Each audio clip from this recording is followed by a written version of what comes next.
Hello दोस्तों, last lecture में हमने बात की थी भाग फोर की हमने बात की थी, जिसमें हम बात कर रहे थे डीपीएसपी अर्थात directive principle of state policy. इसको हम हिंदी में कहते हैं राज्य के नीति निर्देशक तत्व, जिसमें आर्टिकल 36 से 51 तक मतलब आर्टिकल्स थे।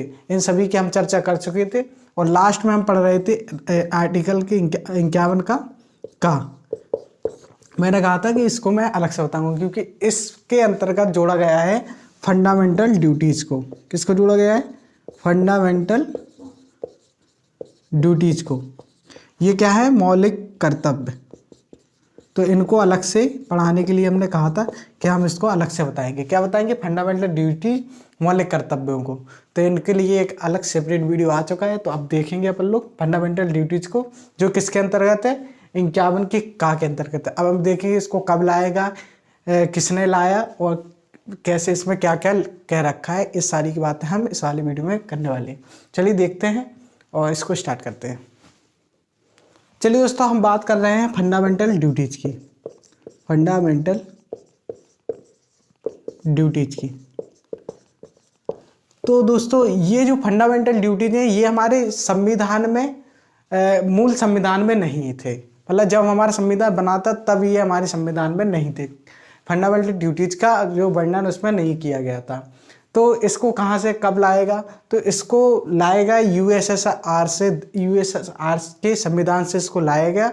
और इसको कब लाया गया था? इसको लाया गया था 86वां संविधान संशोधन करके। 86वां संविधान संशोधन सन 2002 इसको लाया गया था 42वां संविधान संशोधन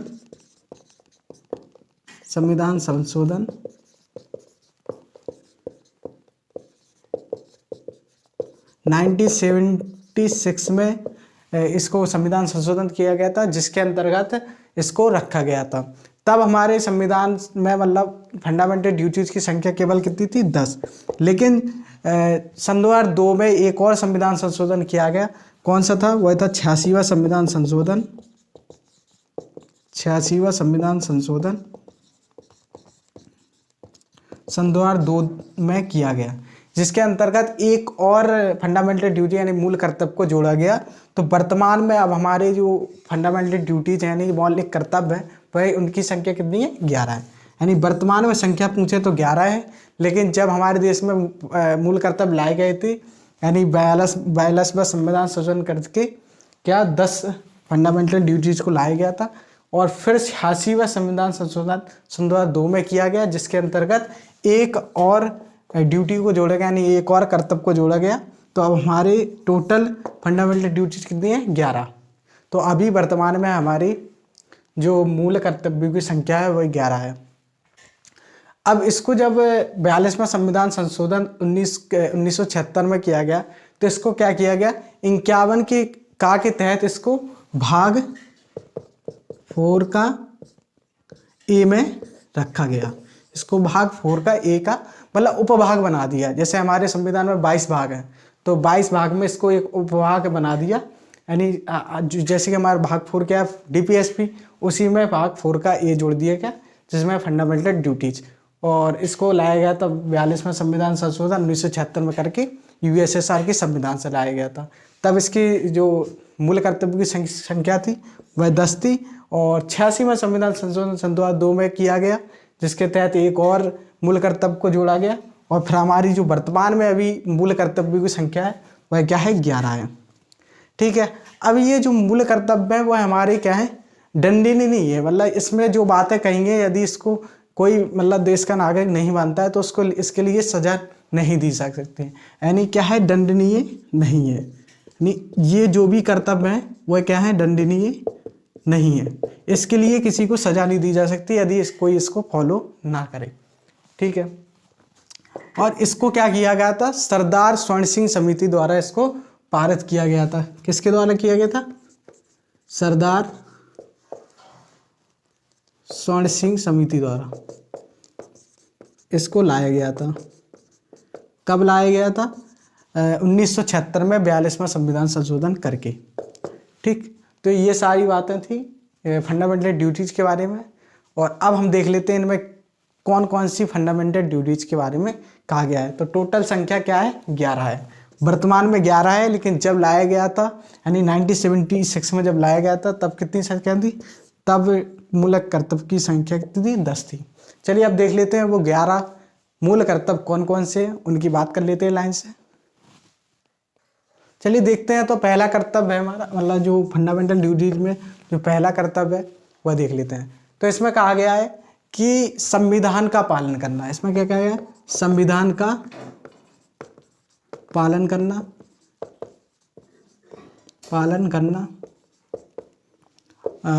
संविधान का पालन करना, देश की आदर्श संस्थाओं। अब देश की आदर्श संस्थाएं कौन कौन सी हैं, तो इनमें जैसे एग्जाम्पल के तौर पर लिया जाए तो संसद हुआ, सुप्रीम कोर्ट हुआ, हाई कोर्ट हुआ, तो और काफ़ी हैं। तो इसी प्रकार की संस्थाओं के क्या करना, सम्मान करना। राष्ट्रीय ध्वज का सम्मान करना, राष्ट्रीय ध्वज, राष्ट्रीय प्रतीक एवं राष्ट्रगान का सम्मान करना। ये सब बातें किसमें कहा गया है, फंडामेंटल ड्यूटीज में, यानी जो पहला कर्तव्य है उसमें ये बात कही गई है। दूसरा देख लेते हैं। दूसरा कहता है कि राष्ट्रीय आंदोलनों को प्रेरित करने वाले सभी आदर्शों का सम्मान करना। क्या कहा गया है, राष्ट्रीय आंदोलनों को प्रेरित करने वाले सभी आदर्शों का सम्मान करना।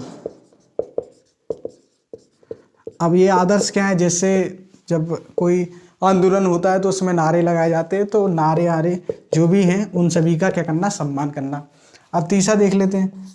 तो तीसरा कहता है देश की संप्रभुता, अखंडता एवं एकता की रक्षा करना। क्या है, देश की संप्रभुता, अखंडता एवं एकता की रक्षा करना। तो इसमें ये कह रखा है। चौथी बात कर लेते हैं। तो चौथा है देश की रक्षा करना एवं राष्ट्र की सेवा करना। चौथा है देश की रक्षा करना एवं राष्ट्र की सेवा करना। ठीक। पांचवा कहता है कि देश के लोगों में नम्रता एवं भाईचारा बनाए रखना। पांचवा है देश के लोगों में नम्रता एवं भाईचारा बनाए रखना। 5 हो गई। अब देखते हैं आगे।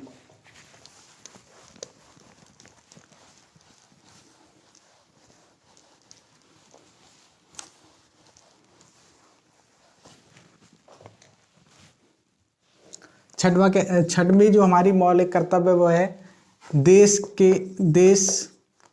की गौरवपूर्ण संस्कृति एवं समृद्धि की रक्षा करना। ठीक है। और 7वां है विवेकपूर्ण वैज्ञानिक दृष्टिकोण रखना। वैज्ञानिक दृष्टिकोण रखना। और 8वीं जो है वो है पर्यावरण, वन एवं वन्यजीव की रक्षा करना। पर्यावरण, वन एवं वन्यजीव की, पर्यावरण, वन एवं वन्यजीव की रक्षा करना। जी की रक्षा करना। और जो 9वां हमारा मूल कर्तव्य उसमें है सार्वजनिक स्थानों की रक्षा करना। सार्वजनिक स्थानों की रक्षा करना। और 10वां हमारा है व्यक्तिगत एवं सामूहिक भलाई के लिए सदैव तैयार रहना। 10वीं जो हमारा मूल कर्तव्य है वह है व्यक्तिगत एवं सामूहिक भलाई के लिए सदैव तैयार रहना। और जो हमारा लास्ट 11वां जो हमारा मूल कर्तव्य है, जिसको 86वां संविधान संशोधन सन 2002 में किया गया था, वह है इसी यानी जो 11वां मूल कर्तव्य है उसी संशोधन में जोड़ा गया था। तो इसमें क्या रखा है कि 6 से 14 वर्ष के बच्चों के अभिभावकों का कर्तव्य होगा कि वह उन्हें प्राथमिक शिक्षा